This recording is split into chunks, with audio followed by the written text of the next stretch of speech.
I've got it in the leg. Just put it up, 4 o'clock. So this is an tournament group. This is owned by James Brown and Green. So all through today. And so we'll leave it there. I can't see him down there. Obviously, anybody here. So anyway, we'll leave it for tomorrow. And hopefully I'll get done, but the bill is for today. So that's 7 days. I'll tell you about it later.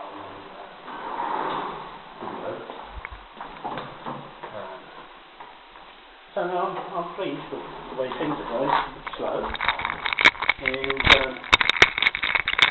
I just want to sort of make sure these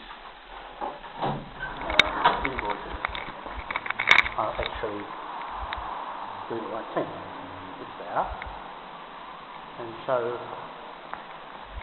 oh man, I'm getting up the hill. Now I've got to walk all the way home. I left it a bit late to print these documents and send one to Aaron Pascoe in the Public House Node, and send one to he's the detective inspector, senior detective inspector of criminal investigations, and he's the one that's been stopping me from going on the section.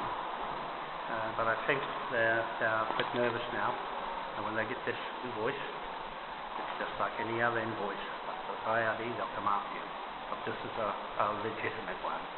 It's not like the IRD, they're not supposed to charge me, but this one, yes, there's a bill outstanding, and it's a default contract. Then they have to pay it, and the debt collectors can go straight in with this. Okay, so we've got Scotland Yard on the go now, added investigations up at Brown Bay. So he's all happy that his old schoolmates in the Scotland Yard will give him a call.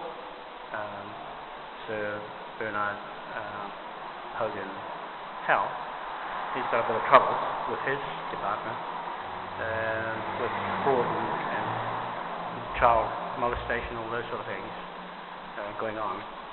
And I just suspect he's in the middle of it. Well, it's taken 7 days now to reply to me, to respond. Hasn't yet, but I'm disappointed with that, especially when I'm going to England. I don't like being waited on for a long time.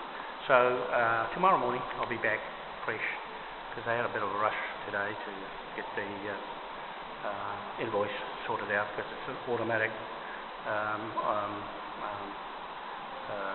invoice that's in a company that does it, and they work it all out, the bill, who to pay, they can go and get the money, recover it, and all that sort of thing, as being normal business on accounting, account for everything, and tax, and all that comes out, just put the figure in it, computes it all out, and that's the end of it.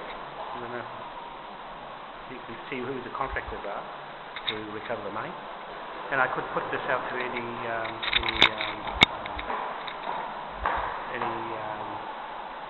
contractor, to debt collector, to go and get it. So today was pretty good. Although I'm by myself doing this, so I can think all the time on my feet. There's got a whole bank in front of me, and I'm hoping I'll go to the bank tomorrow when I finish dropping these off, and that converts into the pound note. That's all this invoice is. It's to stack up with the pound note, and then the debt collectors will go and recover it, whatever, and it converts into the pound note. Okay. So then with the £1 trillion note, it's up to 7 trillion now, with an extra 2 trillion added on for tax, or 20% anyway, 20% of that.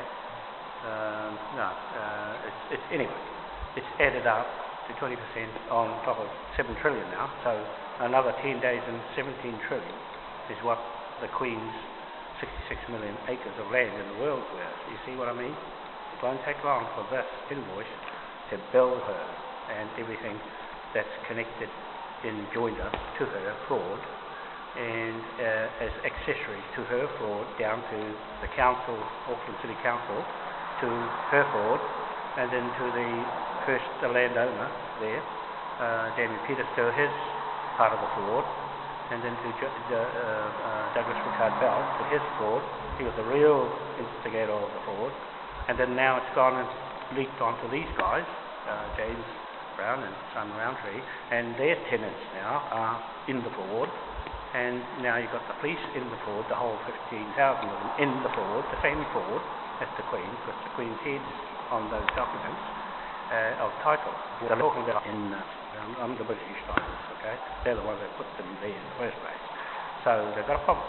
They've got a problem with things, and they can't muck around with this now because they've got no say.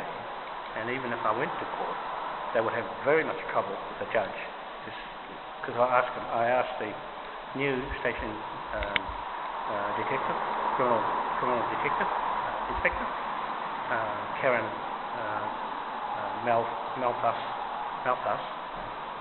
who do you swear your oath to, and where do you get the authority from, and who do you get your sovereignty from?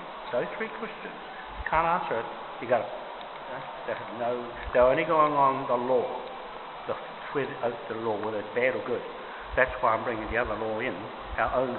We've got our own law, King. Okay? So that's all I want to do today, which I have. Just hang a rest, because it's a long drag for me to walk, and we'll catch up with you online.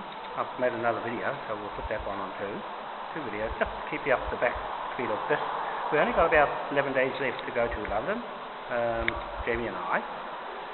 So we're running out of days to get the money in the bank, but as soon as I put the invoice in, that'll convert to real cash. Okay? So let's go now. Let's take it. Everybody's going home now. It's time for my office to shut for the day. Okay? Thank you very much. Now I have to get my toothpick and turn it off. Hang on a second. This nuisance with the knob fell off. Hang on. So I can turn it that way. Oops, sorry. That way. I've got to watch the light to make sure it goes off. Sorry about all the flicking around.